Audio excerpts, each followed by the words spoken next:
All right, dear friends, this is an awesome interview with Linda Corteil, actually, Linda Napolitano, aka Linda Corteil, which is the pseudo last name she used in the book written by Bud Hopkins, witnessed at the time in 1989 after this massive abduction with 23 witnesses that don't know each other, including the Secretary General of the United Nations was one of the witnesses.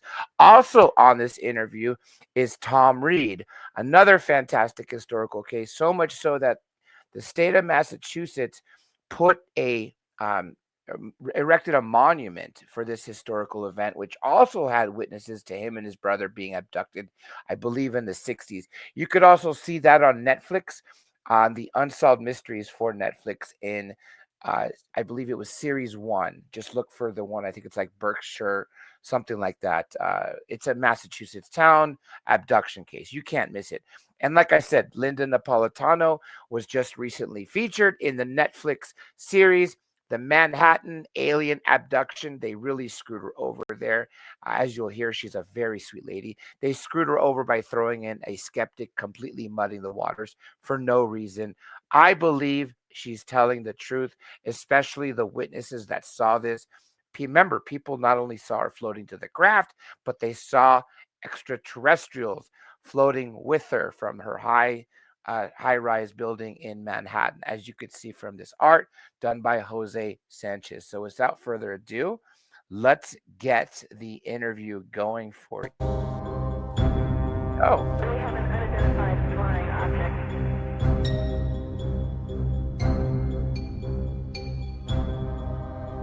Welcome back to another episode of Researcher on a Mission, ROAM Radio, the first of 2015. I am your host, Dr. J, and as always, we have an incredible show for you. Today, you get double the fun because you have two amazing guests.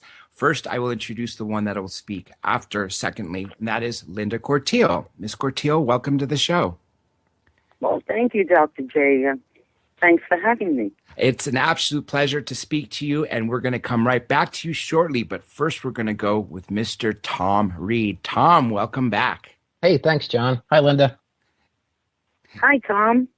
It's a pleasure to have both of you on, and this is why it's going to be so explosive, because the listeners have heard both your stories, and throughout the years, if they've been following, they've probably read Linda's story before she even announced her name to it. And Thom, especially yours going back to the 60s, but what they've never heard was the correlation between the two. And that's what I enjoy about tonight's show so much. So, Thom, let's go ahead and start with you before we go to Linda, and then we'll go with the two overlapping and the two commonalities. Go ahead and give people a brief background of your case, and then how you came across Linda and how you two met. Okay, sure, John. I think pretty much everybody knows that our case stems from Great Barrington, Sheffield, Massachusetts, back in the mid to late 60s, and that it had actually gone out on WSBS radio. There were an awful lot of sightings from Jug End Resort, and just a lot of people in the area had given testimony to what they saw descending or performing acrobatical movements unknown to conventional aircraft that actually, our family actually encountered on our property back in the late 60s.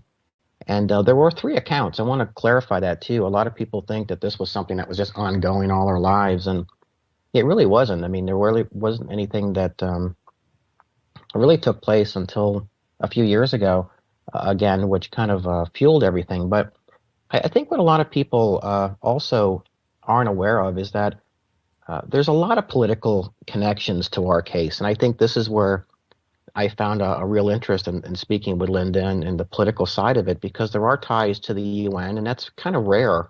I mean, I really only lived about an hour from New York City anyway. And I grew up, believe it or not, my family from New York. When I was a year old, I grew up in the home of William Roosevelt, the grandson of Eleanor Roosevelt.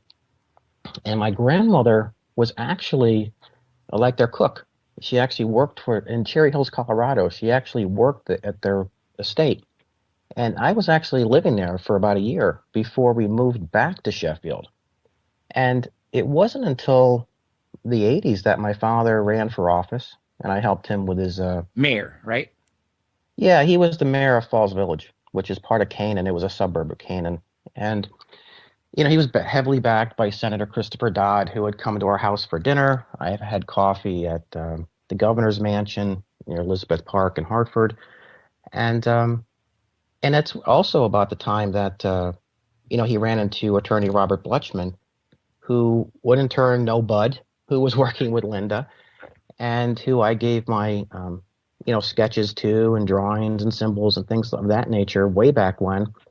And it's interesting too because Bud was also working with Debbie Cobble, who is the one person who actually filmed the magnetic anomalies around the car, my brother's car, and in 2009. So it's really interesting, the people and those that I really respect in this field and how they're all connected in some way, and most notably Linda. So in the 90s, 1992. After a long talk with Robert Blechman and the fact that our case had a CE classification, and being that he or Robert Blechman actually worked with J. Allen Hynek. CE4, by the way, Close Encounters of the Fourth Kind. For those who don't know, J. Allen Hynek created 4 classifications. Close Encounters of the First Kind, you see a UFO, an unidentified flying object. Close Encounters, second kind, trace evidence, landing, broken branches. 3, third kind, close encounters, third kind, when you meet them. And of course, the fourth kind, where they take you, alien initiated contact. Right. And so this is how bizarre this really is. That when our case went out in 1969, it was given a classification during the years of Project Blue Book. J. Allen Hynek gave it a classification, unknown to us, that the lawyer that my father would later meet in the 80s or late 80s would have worked with J. Allen Hynek, who took an interest in it, was super interested in the fact that we spent a lot of time talking about the electromagnetic fields and how it felt in the environment and the eruption of crickets and that sort of thing is really what he was interested in then. And then would befriend my father. And then my father gets in office, which a lot of people don't know this either, that there's actually a proclamation in our family's honor. And there's like a local holiday. It's October 6th. And then there's also a bench in the city green. And my father had a lot of friends and a lot of pull and a lot of credentials at the time. And it was really what Blechman really wanted to have as a catalyst to say, look, there's a lot of people involved in this topic right outside New York who are, they're not crackpots, they're credible family members, and they're in politics and they're attorneys, and this is a serious subject and needs to be looked at and taken seriously. So under that 33-426, which was like an establishment to have everybody in or other countries filter information and be able to pull from, almost like your first attempt for disclosure. And so Blechman wanted to mention our case on the backside of Cash Landerman in a supporting manner because their car vehicle obviously had a lot of effects from the craft or whatever, and so that was really where it came from. But more so the credibility of my father.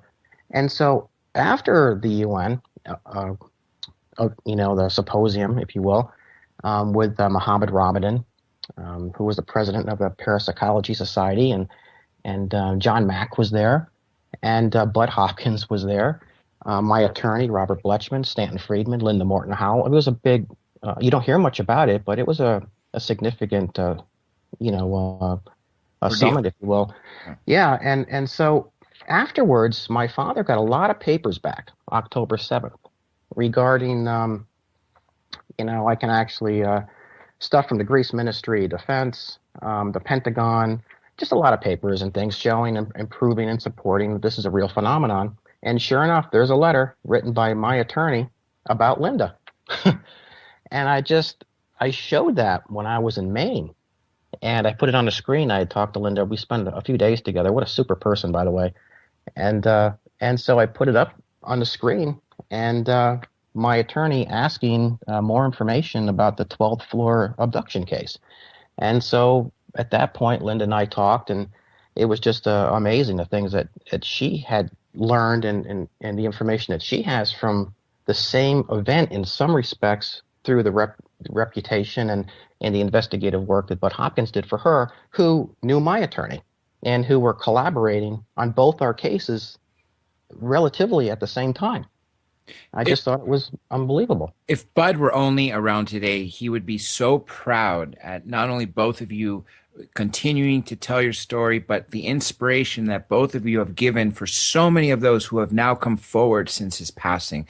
This is truly a phenomenon where so many people have been encouraged by people's pioneers such as yourself, who stood in the face of the ridicule assigned by factions of our government to this subject. You mentioned two important things that obviously apply to Linda: the United Nations and, of course, the attorney Bletchman. You want to continue before we get to the 12th floor incident? Well, I guess I'm really interested in the there's this political spin on our case. You know, it's been said that, you know, your father was a politician, and you know, that you know, it seems to be kind of cold, and I think that sometimes the family feel comes out of this. But I want to make people aware that the reason that I speak out at all, and I mean this from the bottom of my heart, my father and I were super close. He was the best person I've ever known. And he died and was killed on the same day that our case went to the United Nations 14 years later. And it's for that reason alone that I put my life aside and I talk about this subject. It isn't because I'm trying to promote anything or sell anything out of a book.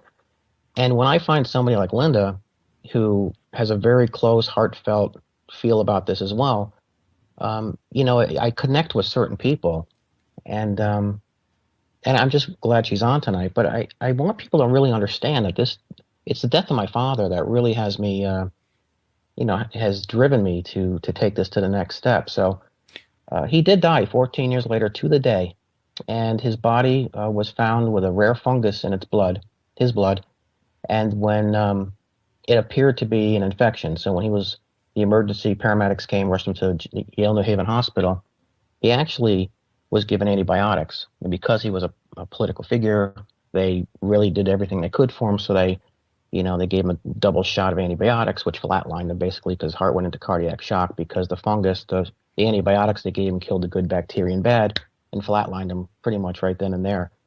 And I just find that really strange that after talk of a book 14 years later, and then Bletchman would pass, and then our doctor, you know what happened there. But that's getting off topic a little bit. But that is why I talk about it.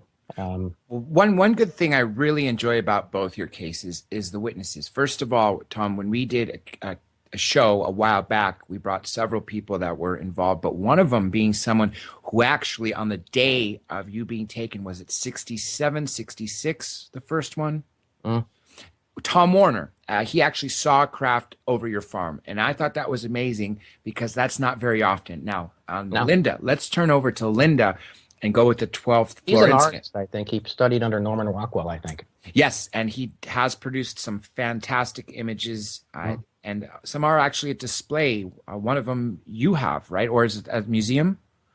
He has one of his paintings on regarding our case, I think is in Roswell. Yeah, it's right over our display. Well, turning to Linda now, Miss Cortillo, let's go to the year and let's talk about the 12th floor incident before we start crossing over to the cases. Take us back to, I think it was in the 80s, of course, right? Yes. It was November 30th, 1989. My 10th birthday. It occurred about 3:15 in the morning. I had just finished doing some backlogged laundry, and I was working full time, and I had two boys to raise, and so I had all that laundry. Well, anyway, I finished the laundry and I went to bed, and it was about a week after Thanksgiving, and I don't know. I suddenly felt this numbness travel from my toes up, to the rest of my body, and I knew right away what that meant. And then I started to smell that odor again. It smelled like almonds. And so I said to myself, you know what? Before the rest of my body becomes numb, I'm just going to protect myself and my family. And I saw this creature standing at the foot of the bed. By now, my knees are numb. And then it got on top of the bed, and it crouched down, looked me straight in the eyes, and hissed. They hissed. It was gray. Before I knew it, the rest of my body was numb except my arms, so I picked up a decorative pillow, and I threw it at this creature. And it fell back. And then I had that afterthought, well, now it's going to get even with me and hurt my family. By that time, after that, I don't know what happened.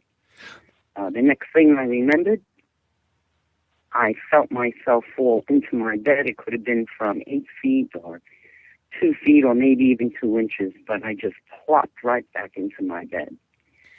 Now, so what happened was I called Bud Hopkins the next day and told him what I had experienced and what I saw in my room. I wasn't asleep. I was awake. And, I went to his residence. We talked about it. Well, anyway, about 13, 14 months later, he received a letter from supposedly 2 police officers who said they saw a craft hovering over this building, saw a woman in a fetal position with 3 creatures levitated outside the window 12 stories up. That's what I like about this case, actually. And you had those 2 policemen that contacted Bud. And when I was telling Thom this, which is a total coincidence. By the way, you were taken on my birthday of all days. So that's just throw that out there. What another even crazy connection here. But when I first read this in an Omni 20 years ago, before your name was in it, Linda, this was just, it spoke of an anonymous woman who was taken, and several people on a bridge saw this. And then recently your case was on a television show, Unsealed Alien Files, and apparently there was more witnesses that have come forward, and specifically 2 drivers, or 1 driver and a bodyguard in a limousine for the United Nations General, or the Secretary of United Nations.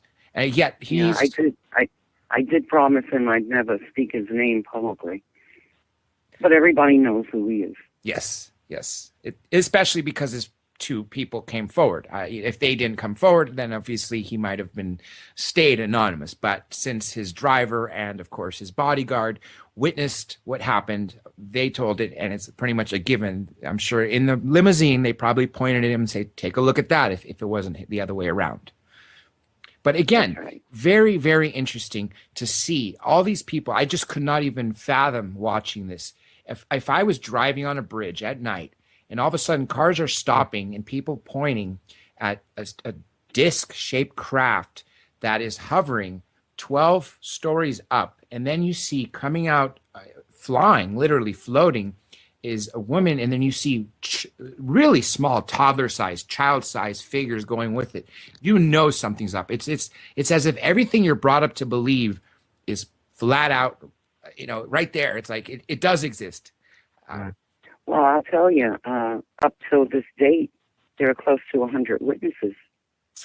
That's why I love both of your cases as fascinating, because of the fact that you guys actually have supporting evidence in many different directions, that people that actually saw craft. And as I was saying earlier with Tom Reed, Tom Warner, someone he had not met through his young childhood, actually saw on the day he was taken, the night he was taken, a craft over the farm. You guys are very unique in that sense. And I told you this off air, when each time someone speaks publicly about their case, it inspires other people. But a lot of people, they're speaking from their heart when they're very sincere, and they absolutely have gone through what they have, and they've gone through regression. But you guys have that extra element of witnesses. See, but the problem with me was that we have all these independent witnesses. At first I thought somebody was playing a joke on Bud, a cruel joke, But then all these witnesses started to either contact him or contact other people who have then in turn contacted Bud. And then I couldn't deny it anymore. It isn't something that one wants to believe. Right. And, it had gotten to a point, I just told Bud Hopkins, God rest his soul, boy, do I miss him. A lot of people miss him. I said, but I didn't see these witnesses see me. I didn't see them see the craft because they're witnesses on different levels. Some saw the craft, some saw the abduction, some were abducted themselves. I mean, it was really very, extremely disturbing. I mean, to this day, I can't accept it. I feel that if I do accept it, it's almost as though it's like saying to these creatures or whatever they are, oh, it's okay, I accept it, come and get me. So it's just a hard thing to live with because we're not raised that way. We're raised that we're born, we go to school, we get a job, we get married or stay single, have a family, and then we retire and die. Nobody ever told us that these things happen. So it's hard to stick that in there, in one's life. It's something that really affected my family and I. Well, and then there's government involved. The Roman Catholic Church got involved. Statesmen got involved. It was just unbelievable. And then we had the Debunkers. Of course. But then, shortly after the Debunkers came out, I learned fast that they really didn't matter. No, they don't. They and didn't as a matter of fact, if now, 20 years ago, 30 years ago, when you would see a case on TV for every 1 minute of a witness or a case was being spoken about in regards to ufology, you had at least a minute of the debunker, if not more. And as time went on, you now have television shows, several of them on many different networks, talking about these cases with zero time of any debunkers whatsoever. You have Ancient Aliens, no longer has debunkers. You have Unsealed Alien Files, both which have profiled your cases with no debunkers. But thank God for both of you. You guys had solace by meeting each other, having Bud Hopkins, and having other people who have experienced the same thing. Linda, take us to when... poor Bud. I mean, he was on his deathbed, and his ex-wife, she's, I guess, was very angry at him. They had the divorce and whatnot.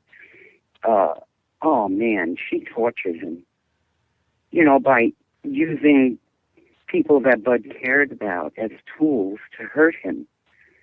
So she debunked my case. Meanwhile, she wasn't even in his life until my case was over. She knew nothing of it. It was just such a sad thing, But you go ahead. Well, those are the people. I just had to stick that in. Well, no, that's good. That's good because you're honoring Bud, and Bud was helpful. He was a good man. Exactly, he was helpful to so many people, and he inspired so many people to follow in his work. And I'm really thankful that there are people that do follow in his work, such as Yvonne Smith, Barbara Lamb, Kathleen Martin, to name a few, who are continuing in his footsteps. And of course, there was John Mack, who sadly also passed away over a decade ago. But Linda, let's go now to where you and Thom finally intersected and spoke together at the conference and finally started to exchange some information and realize that not only did you have the same lawyer involved in your case, both of you, the United Nations became a big ordeal because Thom's case was being presented there when the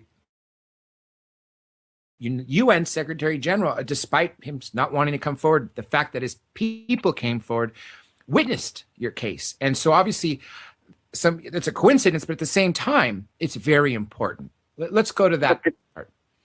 Yeah, that thing, on November 30th, 1989, when this all occurred, we were told that there was a motorcade that came from his door session, and the motorcade, moved further downtown on Manhattan. I meet Thom last summer in Maine, and he presented me with a letter that his attorney had written.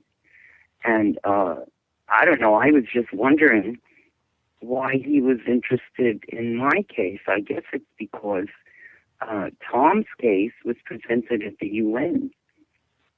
Am I right, Thom? But that letter actually was written on October 5th, 3 days afterwards. So the way that what I get from this letter, what I take from it, is that Bud was at the same. He presented at that 33-426 symposium in 1992, and so did my attorney, along with Mac and a few others. So what I think that's when happened, my case became public in 1992. Yeah, right, and I think exactly, and I think what happened was my attorney had spoken to Bud there. Like she said a moment ago, if I can just back up for a second, that a lot of these conversations are a closed door. Our case was not discussed in front of the General Assembly. It was discussed in a library. So there were a lot of those small rooms where they went in and discussed certain things with different people, And from what I got from Bletchman, my attorney, after the symposium, when I sat in his office in Manchester, Connecticut, was that there were a lot of information, a lot of cases and things that came from that. And that's kind of the stuff that my father ended up getting. And of course, when the letters that my father got, one of them that was sitting in my father's attaché case is about Linda. It doesn't mention her name. It says 12th floor abduction case. Well, it's pretty obvious who that is. So a lot of things were being discussed behind closed doors. I mean, even the Greece Ministry of Defense was quoted saying UFOs operation are a potential danger to the European continent. And the Pentagon, letter I have right in front of me says F-4 jet fighter was paralyzed to fire its missiles to an offensive UFO craft, and even the U.S. Department of State. Aliens from another solar system are a potential threat. I mean, there was a lot of things that were said there that you just don't hear every day anymore. And why there's not more information or more on this symposium, I don't understand it. But there was a lot that was discussed there, and so you've got my attorney, Bud Hopkins, John. Just picture this, right? You got Mac, an attorney, the parapsychology, Muhammad Ramadan, Bud Hopkins, Stanton Friedman, Linda Morton Howe. You've got all of them at the United Nations, along with all this documentation. I mean, everybody was talking about everybody there. I mean, that was anything that was substantial, I think, really got discussed. And so letters were flying around. I want to hear about this. I want to hear about that. And there was a lot of crosstalk, There was just a lot of information being shared that and I wonder if Lawrence Rockefeller was there, because he was very much involved, or rather, he was very much interested in this phenomenon. Very, very. As a matter of fact, there's a very famous photograph of Hillary Clinton walking with Lawrence Rockefeller, and she's holding a book on UFOs. And as a matter of fact, Dr. Greer and Stephen Bassett both talked about him. I don't know if he funded something, but he was very interested in getting disclosure to happen. And I think it was Lawrence Rockefeller who actually paid for a full-page ad in the New York Times. It's basically a slap to the government's face saying, if you guys aren't going to do anything about it, well, I'm going to privately inform people. Let me say one more thing real quick. Thom, you mentioned that the Greek Ministry of Defense spoke about the fact that this was a danger to the European continent. And of course, we have other defense agencies. There was also Robert Dean, who served at SHAPE, Supreme Headquarters, Allied Powers Europe, read a blue book, which was terminated in 1969 by the Air Force, which was their official investigation. The sad part is the reasoning was there is no scientific matter or knowledge to be gained, nor is there any national security issues. How can there not be national security issues when you have things that are flying into your airspace and leaving it without you knowing, and can dodge every known aircraft that we're sending after it. Obviously, that is a national security concern. So what they've been saying is absurd. And you have documents of the other side, which show that they had a concern. So on one hand, they're telling everybody publicly it's no concern, but then you have documents proving that it is a concern, and then just common sense tells you it is a concern. Well, you know what? We only know what they want us to know, but we don't know what they're holding back. That's right. And that's the story. One thing we don't know why they don't want us to know, but we only know what they're telling us.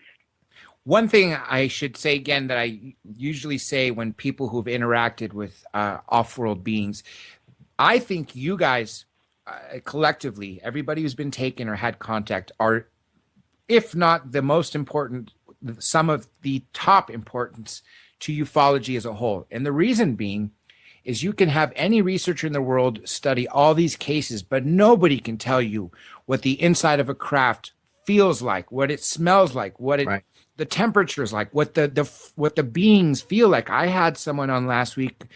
He had conscious recall of his case, and he hated frogs. And he said what really alerted him, because he obviously was numb too, just like you said, Linda, where you couldn't feel anything. He said when they touched him, he freaked out because the feeling was like frog skin. Those details are not something you would, if you're fabricating a story, you don't really go as far to talk about the smell like you just did, Linda, or to talk about the feel. So you guys, once disclosure happens, who is everyone's going to turn to for answers. And that's why it is so important that you guys continue to speak out. And I'm telling you now, you guys have so much support. And I think this is great, what Bud started the revolution on, and it continues to happen. Well, you know, at first, I didn't want to go public. I wasn't supposed to go public. I was outed by 3 debunkers. We used to call them 3 stooges. And, yeah, you know, and, you know, then I was given the pseudonym Linda Cortile. Do you know what that means in Italian? No. Dead End Linda. Oh. So in Italy, I'm known as Dead End Linda. But anyway, I didn't want to go public. I didn't even know what a UFO conference was until I went to one, the first one in 1992, and I was shocked. You know, there was over 1,000 people there. And so by then it was too late. I was public. I mean, people snapped photographs, and I wondered where those photographs were going to go. They ended up in other people's books, magazines, newspapers, and that was the end of me.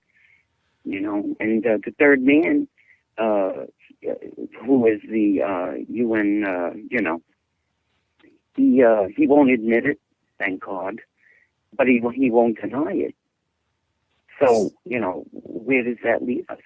And of course, like I said, his limo driver as well as his bodyguard came forward. And of course, you have the other 100 or so people that were on the bridge. And the bridge wasn't going. Everyone was stopped to look at the incident. Now, real quick. Well, most of the witnesses came from the Fulton Fish Market, the workers down there. They were witnesses on the Brooklyn Bridge, but there was only one person that came forward. They were witnesses on the FDR Drive. They were witnesses from the New York Post newspaper. One of them was a journalist.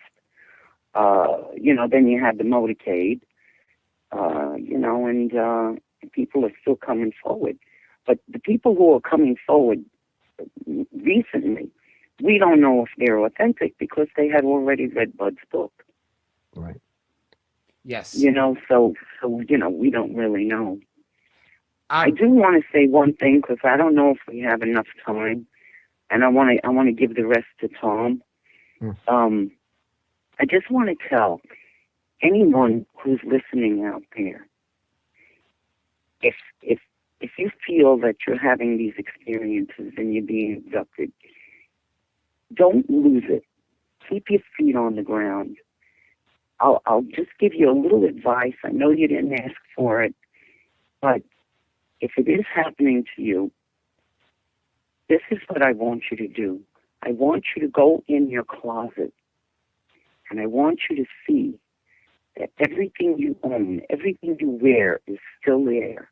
Nothing has changed. Nothing physically has changed except your emotions. And eventually you will get used to it. You will get used to the difference. You might not accept it, but you'll get used to it. And you'll be fine. Just keep your feet on the ground, people. Okay? And life will be different, but you'll be okay. And if anybody out there wants to know more about my case, go to the website. A very close friend of mine made a website for me. It's called the lindacortillecase.com. And if you're curious, you want to know what has really happened, that's the place to go, to that website. Well, while we're giving Tom? cases, exactly, Thom, why don't you go ahead and tell your website? And I'm glad, Linda, you mentioned what you just said. You got to accept it, and people are coming to terms. And you guys, just speaking right now, are truly inspiring those who are experiencing this but have yet to come forward. And I would not be surprised if they come forward because of your courage. Go ahead, Thom, give your info, and then I wanted to ask you guys about Bletchman. Sure. My website is it's just TOMREED.info, tomreed.info. And I have a lot of information on there, and I like what Linda said about that. If I can just piggyback for a moment, I think that's what really tore our family up. So many people say to us, was it horrible? Or no, what really happened to us, I think what we dealt with, or what kind of stripped us of normalcy, if you will, because it is, my mother having her bachelor's in ministry, and I was an altar boy. I mean, it does change your fabric, and you question everything.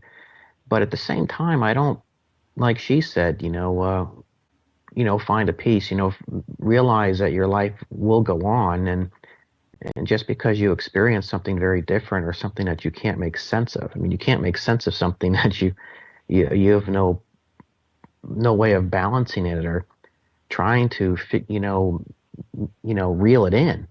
It just is what it is, and you have to move on. But I think with our case, what really made it so difficult for us was that we had that little Village Green restaurant in the center of Sheffield Center, and it became like the main hub for all the kids in the area to park their bikes there and come in for vanilla floats and that sort of thing. And it became so difficult because the town became divided. We didn't live in a city like Linda did. We had a small town, and a very small town, and it divided the town, and it became very hard for our family to stay there.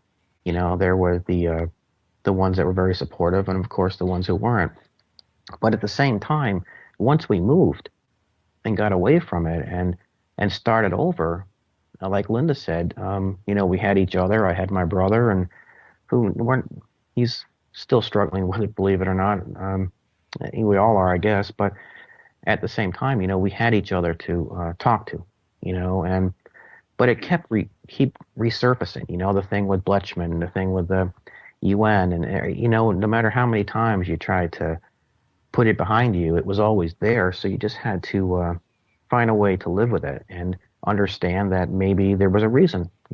I talked to Linda about our blood types. If the one, really looking into that and questioning or putting more stock into the fact that maybe there is more to the Rh negative bloodline. And I think you said you were O negative too, right? Yes, at least, that's what I know from the last time I had, my blood type taken. Well, according to Yvonne Smith, almost, if not all, most, I want to say, because the reason why I'm saying most is to cover myself in case I'm wrong, but almost every case she's presented me, if not all, each person has that blood type. And so it's almost a commonality, which I would presume, since these beings usually follow family lines, it's very probable that your generations above you and below you are also involved. So that is possibly Well, here's why. something else, if I can interrupt for a moment. Here's something unique before we run out of time. I do think there is something to the O negative. I really do. And I'm not sure if you know this or not, but during this started way back when during the the 60s in Vietnam, where the government started tracking everybody with O negative blood because you were the universal donor. So Linda and I, if you want to get back to the whole political thing again, we were tracked from birth by the U.S. government because because we were O negative blood. Yeah. Oh, I see what you mean. Yeah. And so again, we were kind of thrown into that whole, governmental, red flag from the beginning. And it just, again, there's just a lot of little different things. But I do, I'm starting to put more stock into that, and I think that the O negative bloodline, I think, was probably the original blood type of man. And I think it's a good platform to build on. And I think this has a lot to do with genes and DNA and that sort of thing. So anyway, I know there are a lot of abductees out there that don't have that blood type. That's true. They may very well be first generation. Yeah, but do their families? I look at what happened with us. There's 9 of us that are Rh negative. Now we're not all O negative. My brother's A negative. My ex-wife was AB negative. My son's A negative. I'm O negative. But you ask yourself, how would somebody, if you were, we tag an animal and we set it free, maybe we're looking for a certain thing, but just because we come across maybe it's a shark, right? It may not be the shark we're looking for, the type of shark, but we still tag it and set it free until we find what we're looking for. So I think this probably happens to a lot of people. It doesn't necessarily mean they're all O negative, but I think the majority, and certainly from talking to Yvonne as well, and David Jacobs and the rest, of those I respect, I think that they've helped immensely. I think you're going to find that the ones who have repeat contact, there might be something to their blood type more so than those who aren't Rh negative. But that's not my field of expertise. But it just seems. I'll tell you though, I worry about, especially if the blood passed away. Mm-hmm. I worry about a lot of abductees out there that don't have the support I had. Some of them don't have support group meetings to go to, so that, the reason for these support groups is so that, these poor people don't feel weird or isolated, or just feel left out of things, and I worry about them. I really do, because there are people out there that don't have any support, and I wish I could help them, but, right.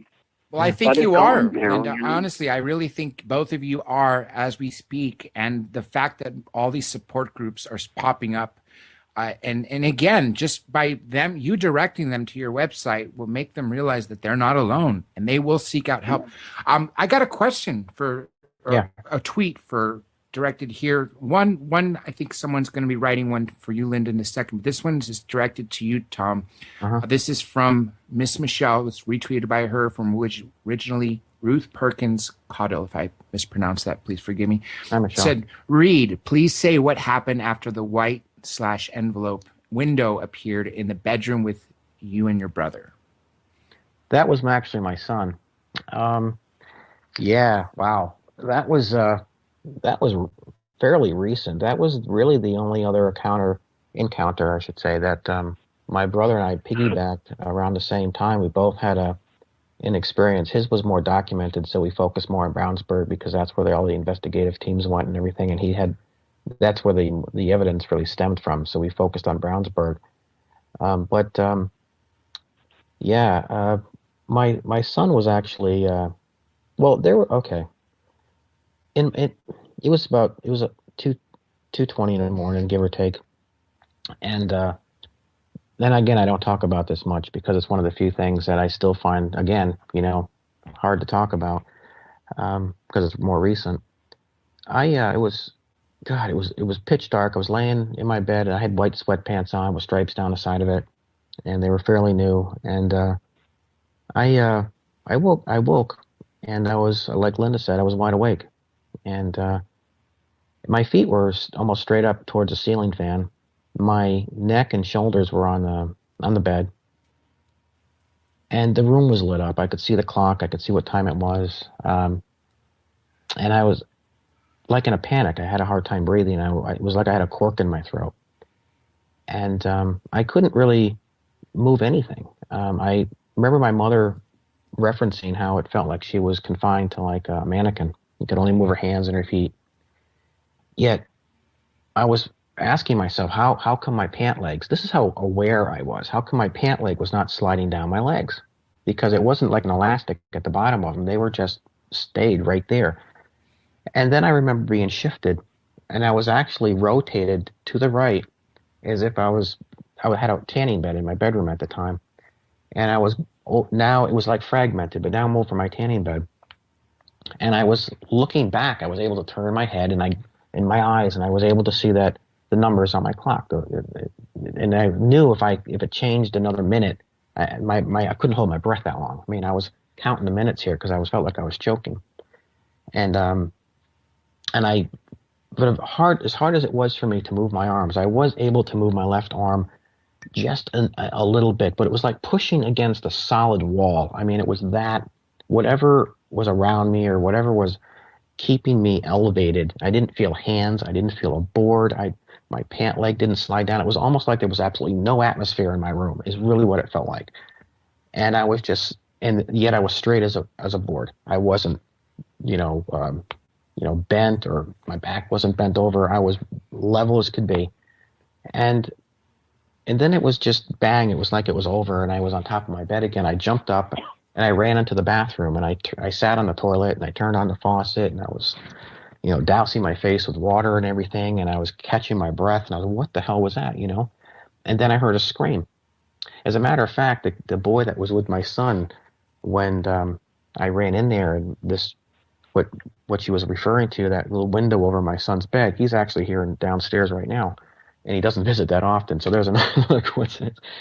But anyway, I heard the scream, and I ran down the hallway, and my son had the bonus room, over the garage. It's a big room, and his friend Thomas was on a mattress on the floor and had spent the night, and my son was sitting straight up and just sweaty and like almost like drenched in sweat.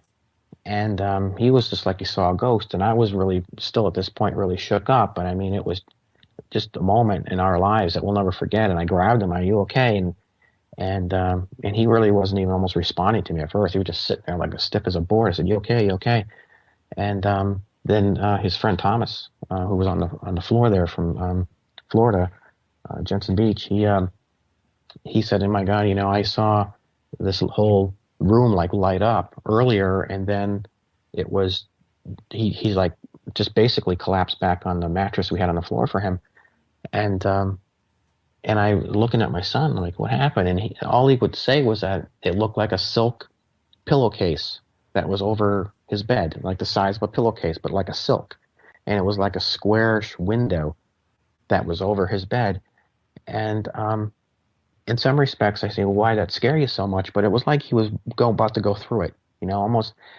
And I've never really shared my thoughts on like something dimensional or what have you. And I really don't know where to go with that. I can just say that I know there is something very different about my son, his abilities and his talents and his intuition and his tests. I mean, he's had tests from Crystal Lake School, Miami Children's Hospital, right here in Knoxville. I mean, he's always tested off the charts when it comes to, a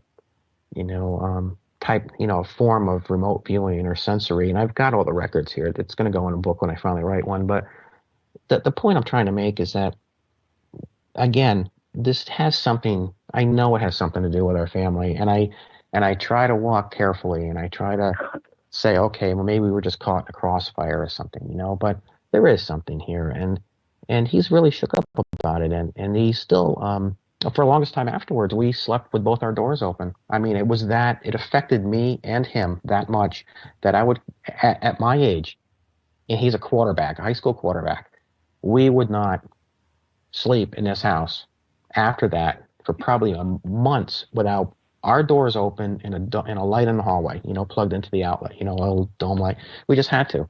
I couldn't sleep. I couldn't go to sleep after 2:30 anymore. My whole biological clock got screwed up. I had to stay up. I couldn't sleep. until after that clock would tick after 2:30, and then I would be all right. But This absolutely causes PTSD, and that's why it's such a big thing. Thom, I hate. That's what happened with my brother. That's what I was saying earlier. When this thing happened with Brownsburg with him, he's become very isolated. He doesn't come to family functions. He didn't come over for Christmas. That kind of thing. So you're right. It does. It's very hard. But like Linda said, you work through it. And my brother will tell you, it's kind of like you're driving down the road and you accidentally hit a dog. You have to put in your head there that, okay, it was a raccoon or it was something else. You have to kind of let it go. You've got to, find a way that you can deal with it, put it behind you and move on. Otherwise, it'll eat you alive. Exactly. And this is why these support groups are so important. We got a little over 5 minutes left. So what I want to do Linda. I want to ask Linda a question, and then I want you both to basically speak whatever you want to tell to anybody out there going through this or any message you want to get across. Linda, how did you feel when Thom presented you and showed you a letter concerning you that you had no idea existed for over 20 years? Well, for me, it was just another mystery. I wondered why this particular attorney wanted to know more about my case. And I guess it's just left that way. And there were a lot of people, high-level people that were interested. As I said before, the Roman Catholic Church, others. But with this letter with the lawyer, Tom's attorney or his dad's attorney, this is someone I never even knew of, and yet he was curious to know or maybe wanted to research my case as well. So there's some connection between Tom's experience and mine. But, if anyone out there wants to know more about the case, just go to thelindacase.com. It's a website that was built by a very close friend of mine. His name is Sean Mears. And I don't know, Thom, we might figure it out sometime what the real connection is between us. Yeah. Well, we even have some of the same friends in Greenwich Village we didn't even know about, and we've been friends with them for a very long time. So it's just kind of weird. Yeah. That's another thing. Yeah. We found out that we have the same friends. They're newer friends for me, older friends for Thom, and they're good people too. Yes, exactly. And so many of the people that are involved are not doing this for any money reasons or for any other reasons other than to help you. And of course, the people that are suffering from PTSD, most like you guys, you don't want the publicity. You just wanted to work through this. And when so when you factor that in, when those debunkers say, they're trying to sell books or they're trying to get on television, it's nonsense. Yeah, you want to hear something funny? Yeah. They at one time said that Bud was bilking the case, because he had written the book Witness. And I said to myself, do any of these debunkers go to work and expect to work for nothing? Don't they come home with a paycheck every week? So why would Bud Hopkins write a book and not get paid for his work? He never charged abductees for the hypnosis sessions or the support group meetings. But, God forbid, he should write a book and make a few bucks on it. It's just so ludicrous. Well, you're entitled to. I've gotten to a point I just couldn't, I says, it really doesn't matter because they're such morons, Yeah. Well, that's one of the reasons I put off. If you have a, That's one of the reasons I put off writing a book, because the next thing you know, someone's going to say, they're just trying to write a book. And so, well, I haven't written a book in 25 years. Yeah. But I think that one of these days, I'll have a book. Everyone else wrote about my case. In fact, this year is the 25th anniversary of my case. I think it's about time one of these days I'll have a book.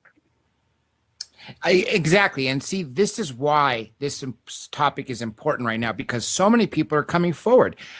Recently, I think I told you this off air, Captain Robert Salas dropped a bombshell on my show that was going on before I came on this network. And basically, we were expecting to talk about Maelstrom, and no, he dropped a bombshell that he was taken in 1985. Colin Andrews, over 30 years speaking on crop circles, held a secret that in 1955 he was taken as a young child. The time to come forward is now, people. All you listening out there who are suffering, don't be afraid. Look at these two brave souls who are right now giving their all, telling you what it is. Now, we are literally down to a couple minutes, and I want to give each of you a chance for a final message, whatever you want. Let's start with you, Thom, then we'll go to Linda, and then I'll close it out. Well, I just think that what has been very helpful for us is that we had a very close family. We there has been suggested because of the political ties in our family that it was kind of a cold setup. No, we were very warm, very loving for each other, very close. And we were there for each other. And I would say that if there is anything that will get you through this, it's the support of your loved ones and family and friends. Now, my brother will tell you, yeah, we've lost a lot of friends. Sure, we have. But we've also made some new friends. And if your friends are not going to accept something that happens to you, whether it's this topic or something else, then they're not really good friends, and they're gonna find a reason down the road to walk anyway.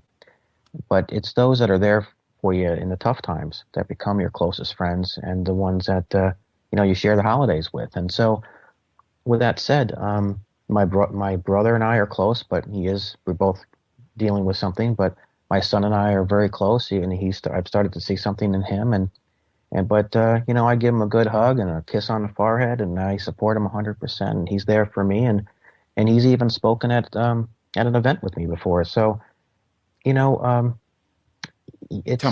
a half full or half empty, and for us, it's going to be half full from here on out. That's right. Linda, I'm sorry for being so pressed on time, but we got about literally 30 seconds. Go ahead and give your final message to all your to everybody listening out there, fans of your cases. All of those who have experienced what I have, get on with your life. Because you know what? Whether you get on with your life or not, it's not going to change anything. What has happened to you. So you might as well just put a smile on your face, because it's the healthier way to do it. And know that you do have some support out here. You really do. And, keep your faith, too. If you have faith in God, keep your faith in God. That really helps a lot. If you don't have a faith, a religion, well, then just have faith in yourself. You'll be just fine. Well said. And exactly, faith and family and friends are very important. Linda Corteil, Thom Reed, it has truly been an honor. We will absolutely do this again. Everybody out there, check out their websites, thomreedinfo.com, as well as thelindacase.com. Check out my website, drjradiolive.com, for future cases. Join us next week for Grant Cameron, 2 weeks, Dr. Greer, and so many more. This is Okay, folks, here, I'll put up that image again, made by Jose Sanchez. As you can see, it's right next to the Knickerbocker apartment where she lived. It is a flying saucer. If you look closely, there is a woman with some beings floating in there. Now, let me say a couple things real quick. Fantastic interview. I enjoyed working with her. I believe this woman, to tell the truth, she's just a really sweet lady who's telling something she experienced. Mind you, there are 23 independent witnesses to this case. One of the people, the UN Secretary of General of the United Nations, Secretary de Quella, something like that is his name. If you guys know it, you could put it in the comments, or if you really, really want me to get it for you, I absolutely will bring it up. Now, mind you, Netflix just did a brand new docu-series on her, released October 30th, 2024, literally just recently. Bud Hopkins' ex-wife is in it. Now, Bud Hopkins' ex-wife grew up as a complete skeptic, completely questioned the religion that she grew up as, left it, And then I'm shocked she married a ufologist when all she tried to do near the end of his life was debunk everything he worked on. Uh, the for the conclusion she reached that this was a hoax is mind-boggling and the most BS thing I've ever heard. Again, I stand by what this woman says. Of course, I wasn't there, but I don't believe that she is lying about anything she saw or experienced. And more importantly, those 23 independent witnesses who've never met each other and all tell the same story about being on that bridge when their cars died out. All the lights went out. The whole city of New York seemed to have had a power outage. Then they see a courtyard light up near this apartment. And then they see this giant flying saucer and a woman floating out of a 30, 40, whatever story window building this is, out of her window with some beings into this craft. So, again, you can see it on Netflix. And be sure, my dear friend Tom Reed, make sure you check out his case on Netflix as well. Again, the Netflix version of the Unsolved Mysteries, just like the old school Robert Stack one, but without Robert Stack because it's brand new. And you want to look at season one. I don't know the which episode it is offhand, but it is in season one. It is the only alien abduction case in season one. And I want to say the name of the city in Massachusetts begins with a B. It's like Berkshire or something like that. Berkshire Abduction. You will find it. If you all really have trouble, write so in the comments, and I will gladly get you the exact, season with episode number and name of the episode. And I will even, if you ask for it, I'll even get you a hot link straight to Netflix to take you there. With that being said, hope you enjoyed it. If you enjoy my work and want to help support me, please send a super thanks. Also, make sure you leave a like. I want you to tell me your comments on this case and share this video with someone who has not heard about this case. If you want to hear from her again, once she is less salty because she doesn't trust anybody, of course she'll trust me because she's already worked with me before, but she doesn't trust anybody new. And she's very upset with what happened with Netflix. So I would give her several months to calm down, and I wouldn't call her for at least 6 months. Again, this was Linda Napolitano, which we called Linda Corteil, since that was her name in the book that came out about the case, and not just about that one abduction. This woman has been abducted all her life, which they go into detail in that Netflix documentary. Regardless of that skeptic being there, give that show a watch. It was actually really good. And again, if it just didn't have that skeptic in there, I think the story would have been 10 times better. Anyway, make sure you check out some awesome UFO videos I have up here and amazing real alien videos that were captured. And remember, there are well over 500 interviews, many with very high profile guests already on YouTube on this channel. And I will also start putting things on Rumble and maybe down the line Kick, Twitch, and also maybe TikTok, especially some of the shorter UFO videos. But in the meantime, this is where it's going to be. And like I said, the backup is Rumble. I want to hear what you guys want to hear more of. Do you want to see more alien videos, more UFO videos? Do you want more interviews or all of the above? I also have a cache of interviews none of you have ever heard that deserve to be heard so they're not lost in time, which I will get to you soon. Now, with that being said, this is Dr. J, host of Dr. J Radio Live. Everyone, keep your eyes in the sky. And as I keep searching for the truth to bring you disclosure, I will catch you on the dark side of the moon.